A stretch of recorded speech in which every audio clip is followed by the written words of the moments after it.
Chapter 2. Marilla is Surprised. Marilla came forward as Matthew opened the door, but when she saw Anne, she stopped in amazement. "Matthew Cuthbert, who's that?" she demanded.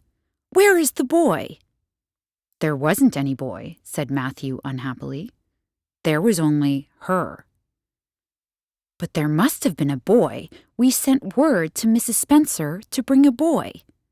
During this conversation, Anne had remained silent, but suddenly she grasped the meaning of it.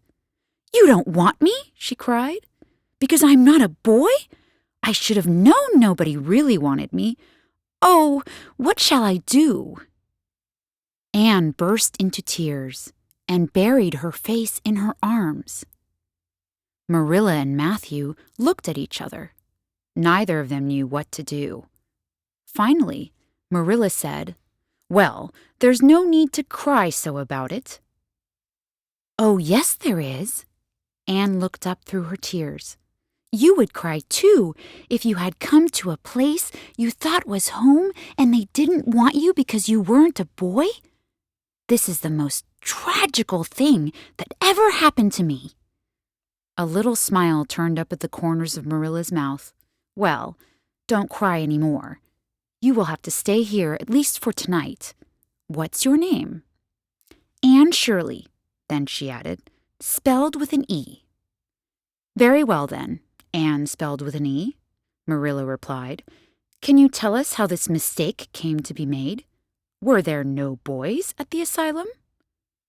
"Oh, yes, there were plenty. But Mrs. Spencer clearly said that you wanted a girl about 11 years old. The matron picked me. I was so excited I couldn't sleep last night for joy." She suddenly turned to Matthew. "Why didn't you tell me at the station and leave me there? It is so much harder now that I've seen how beautiful Green Gables is." Matthew looked at the girl sadly. "I'll put the horse in, Marilla," he said quickly. "Have tea ready when I get back." "Did Mrs. Spencer bring anybody besides you?" continued Marilla when Matthew had gone out. "She brought Lily Jones for herself. Lily is only 5 and is very beautiful. She has nut brown hair. If I was very beautiful and had brown hair, would you keep me?" "No. We want a boy to help on the farm. A girl would be of no use to us. Now take off your hat and we'll talk about this after supper." But Anne was so sad that she could not eat. "I guess she's tired," said Matthew at last. "You'd better put her to bed." So Anne followed Marilla upstairs to a small room up in the east gable of the house. Marilla set the candle on a little table in the corner.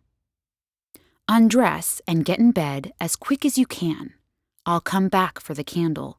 I can't trust you to put it out. You might burn the house down. Tomorrow we'll settle this mess. Good night." "How can it be a good night?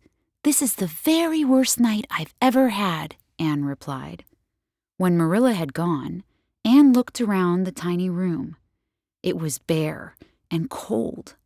She jumped into bed and pulled the covers over her head. Lying stiffly in bed, she could hear the sounds of the house.